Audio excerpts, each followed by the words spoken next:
Hola, mi nombre es Juliana Páez. Yo soy Jimena Amacha. Somos estudiantes de cuarto semestre de Profesional en Ciencias del Deporte. En el siguiente podcast hablaremos sobre los métodos de entrenamiento deportivo. Comenzaremos desde lo general a lo más específico. Listo, comencemos. Es importante saber qué son los métodos de entrenamiento. Un método de entrenamiento es cómo se planea y se organizan los ejercicios en una sesión de entrenamiento. En el libro Metodología del Entrenamiento Deportivo explican que teniendo un buen método de entrenamiento se conseguirá desarrollar la capacidad del rendimiento deportivo y se mejorarán las capacidades físicas, ya sea la resistencia, fuerza, flexibilidad o velocidad. Y qué mejor que buscar mejorar tu rendimiento rápidamente y obtener resultados visibles. Sí, ahora bien, se preguntarán, ¿cuáles son los métodos de entrenamiento que hay y en qué consisten? Bueno, si bien hay múltiples métodos de entrenamiento, pues pueden ser según el deporte o algún objetivo físico en específico o de alguna habilidad que se quiera desarrollar en específico o alguna práctica de la que se quiera desarrollar en particular. Nosotras les hablaremos de los métodos de entrenamiento. Eh, bueno, los vamos a dividir primero por a través de la repetición, métodos de práctica variada y ya en más concreto y brevemente hablaremos un poco del método de entrenamiento para la fuerza y también brevemente de método de entrenamiento para la resistencia, velocidad y flexibilidad, pero más que todo en términos generales. Recordemos que esas son las capacidades condicionales. Bueno, comencemos hablando qué son los métodos de repetición. Bueno, según Navarro y Durán, el método de repetición en un entrenamiento se trata como ese plan se divide en intervalos de una repetida sucesión, en donde hay cambios entre las fases de esfuerzo y las fases de recuperación activa durante una sesión de entrenamiento. Sin embargo, se caracteriza por el periodo de recuperación que resulta de un entreno casi completo. En el ámbito del entrenamiento de la resistencia, se aplica el método de repetición con el fin de desarrollar resistencia. Bueno, en este hablamos particularmente del método de repetición para la resistencia, para desarrollar esa habilidad. Pero bueno, que el fin es desarrollar la resistencia específica más que todo para competiciones o para un maratón o un triatlón. Bueno, para lograr un objetivo se dice que a través del método de la repetición son aproximadamente 10.000 repeticiones para poder conseguir este. Hay ciertos aspectos del método de repeticiones que hay que tener en cuenta. Por ejemplo, que está mediado por el aumento progresivo. También que hay un método que es global y otro que es analítico, donde según Jiménez lo analítico está enfocado en mejorar la mecánica de ciertos gestos técnicos y esto ayudará a aumentar los porcentajes de acierto. Bueno, claro que esto es hablando de algún deporte. También es importante este aspecto, el analítico es muy importante en la iniciación del aprendizaje. Y por otro lado tenemos lo global. Un ejemplo de esto sería cuando a un deportista se le introducen ciertos aspectos técnicos que ya lo lleven a la situación real de cierta competencia, de un partido.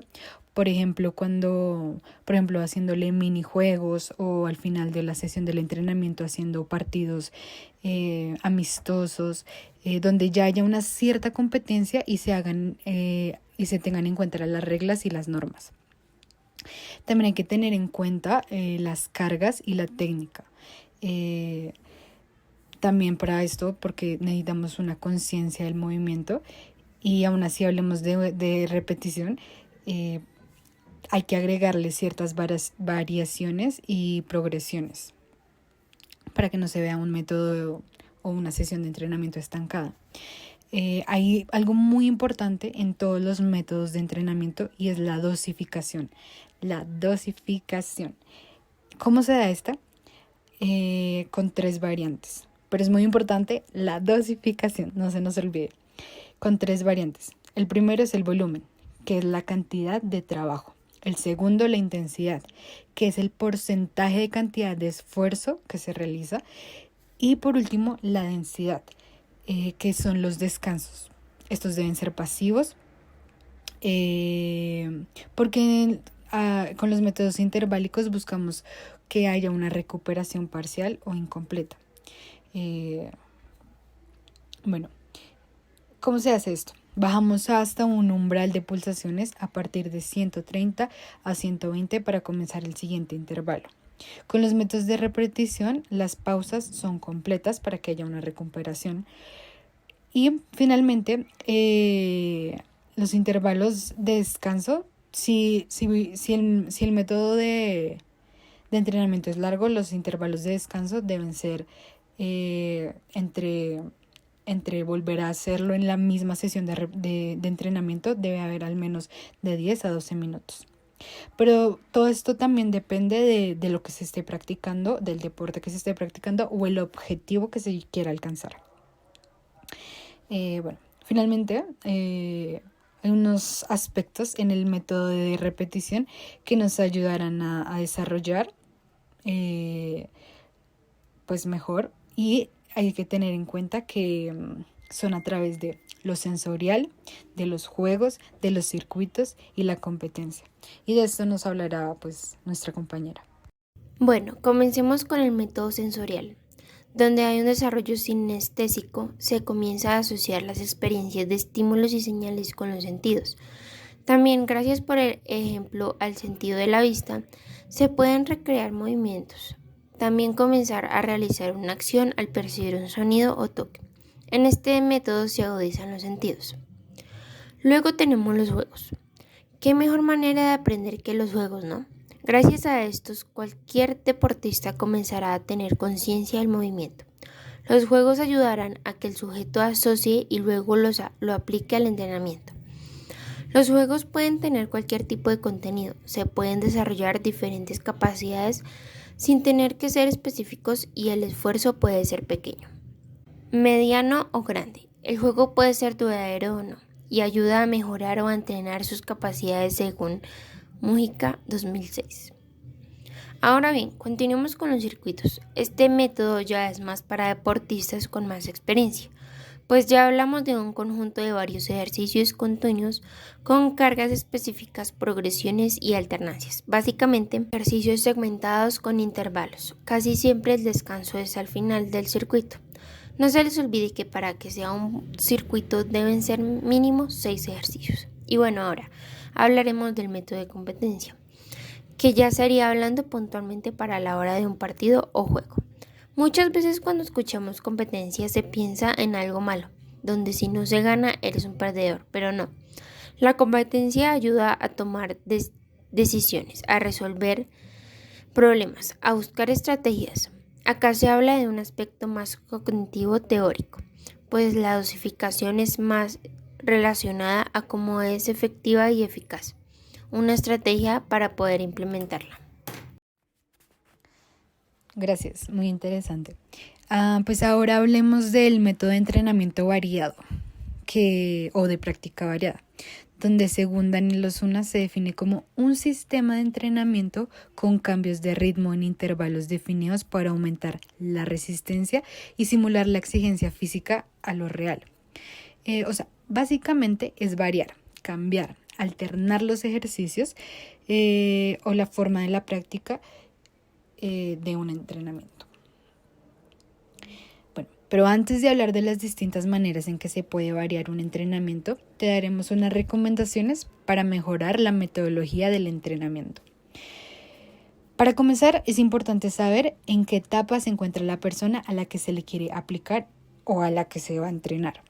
Normalmente, si hablamos de una iniciación deportiva, estaremos hablando de una etapa prepuberal, donde Bompa nos dice que en el libro Entrenamiento para jóvenes deportistas se comienza con una lectura o un diagnóstico para saber qué método es bueno usar y y pues para llegar a ese objetivo. Entonces, primero el test o un diagnóstico. Y este puede cambiar dependiendo del deporte o de la persona. También deben haber sesiones exclusivas de entrenamiento para dicho objetivo. Sí, ya sabemos cuáles. Bueno, los tips para entrenar o para tener un buen entrenamiento que te daremos son: entrenar de forma compleja, comenzando con ejercicios fáciles que ya vayan transitando a lo difícil.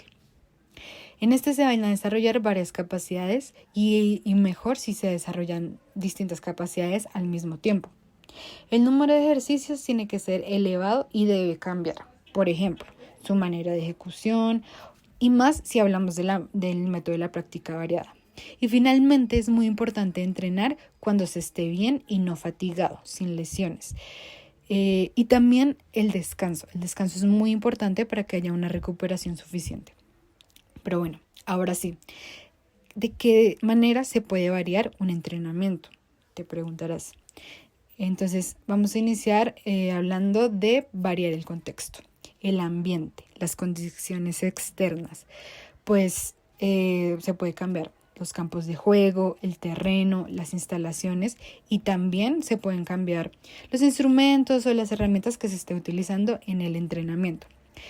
Siguiendo con la línea de lo externo o del contexto, podremos también cambiar a los rivales, o si bien el grupo en que siempre se hace parte, porque pues a veces uno siempre se hace con el mismo grupo y se va acostumbrando. Entonces tus amigos podrían volverse tu competencia y tus rivales tus nuevos compañeros de grupo.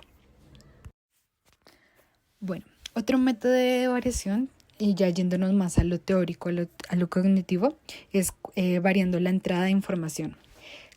¿Cómo es esto? Pues generando como nuevas maneras de adquirir una estrategia, una táctica. Y un ejemplo sería, por ejemplo, un patinador de fondo, intentar cambiar los ritmos de velocidad. Si se practicaba de menor velocidad hacia una constante para finalmente incrementarla, se puede variar esa técnica, lo que nos lleva a otra forma de alternar un entrenamiento, y es variar la práctica bajo presión de tiempo, donde la velocidad de movimientos y la reacción cambian. Y por último, el último método de práctica variada del que te vamos a hablar está relacionado a la manera en que se organiza el entrenamiento, donde la estructura puede ser, al principio, desarrollar capacidades condicionales, donde haya un esfuerzo energético. Ya hablamos de la fuerza, flexibilidad, velocidad y resistencia, y luego irnos a desarrollar las habilidades coordinativas, aunque siempre se deberían como trabajar las dos al mismo tiempo.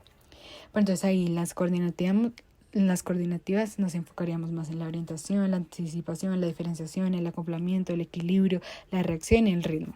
La forma o el orden según la sesión de entrenamiento puede variar o se puede combinar. El tema de las habilidades condicionales es muy interesante, pues según Mario Cruz, estas dan capacidad de realizar acciones motrices con máxima intensidad en el menor tiempo posible, y el método de entrenamiento puede estar dirigido a cada una de estas capacidades. En este podcast hablaremos de la fuerza y un poco de las otras tres capacidades. Entrenamiento de fuerza.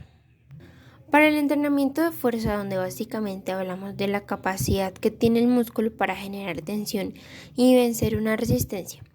Pero el entrenamiento de fuerza no es solo para hacer crecer los músculos, también mejoran la postura y disminuyen las lesiones, pues se fortalece el cuerpo en sí. Para un buen método de entrenamiento de la fuerza hay que seguir un orden o ruta, comenzando por un diagnóstico a través de diferentes tests, pueden ser de campo o laboratorio. Por ejemplo, un test con abdominales o una dinamometría. Para comenzar con acondicionamiento anatómico, según el objetivo, luego la hipertrofia para llegar a la fuerza máxima, que también se podrá saber a través de diferentes tests. Eso sí, según la fuerza, pues hay fuerza explosiva que se puede medir con test de Sargent, que es un salto vertical que mide fuerza muscular del tren inferior del cuerpo. Para fuerza de resistencia es un test de flexión sostenida, y para fuerza de potencia el famoso test RM, que tiene como objetivo medir y registrar la máxima carga que un músculo o grupo muscular levanta en una sola repetición. Principalmente mide la fuerza máxima, sin embargo también se puede conocer al estado físico de una persona. Se puede entrenar con materiales como bandas elásticas, mancuernas o máquinas de gimnasio, también a través de la autocarga que es bajo el propio peso, también a través de flexiones, zancadas o sentadillas. Bueno, continuando con las demás capacidades condicionales, aunque este tema ya lo emplearemos más en el segundo corte, encontramos el entrenamiento enfocado en la resistencia, que es entrenar la capacidad cardiorrespiratoria o aeróbica para soportar el mayor tiempo de un esfuerzo para soportar un esfuerzo en el mayor tiempo. Donde acá claramente vamos a trabajar o entrenar lo físico, pero también hay una exigencia mental. Los métodos de entrenamiento de la resistencia son entrenamientos enfocados en las capacidades aeróbicas en una larga duración. En este se pueden cambiar el ritmo y especialmente en este método o en el entrenamiento deben haber rutinas progresivas. Este sirve para dosificar la energía y lograr un objetivo eficazmente. La otra capacidad de la que vamos a hablar es de la velocidad. Entrenar la velocidad es un buen método. Un buen método para entrenar la velocidad es la explosividad, pues en este se recorren distancias en el menor tiempo posible. Sin embargo, pues hay que comenzar a adaptar los músculos para poder soportar esa velocidad sin lesiones. Y se pueden hacer al aire libre o en máquinas ya sean en bandas o en escaleras. Y por último, la flexibilidad, que es otra capacidad condicional, y en el método de entrenamiento para la flexibilidad debes incluir ejercicios donde básicamente se estiren los músculos del cuerpo y combinemos movimientos suaves. Esto ayuda mucho a la postura y al control de la respiración. También ayuda mucho a prevenir lesiones. Para ir concretando este podcast, hablaremos de los beneficios de practicar métodos de entrenamiento.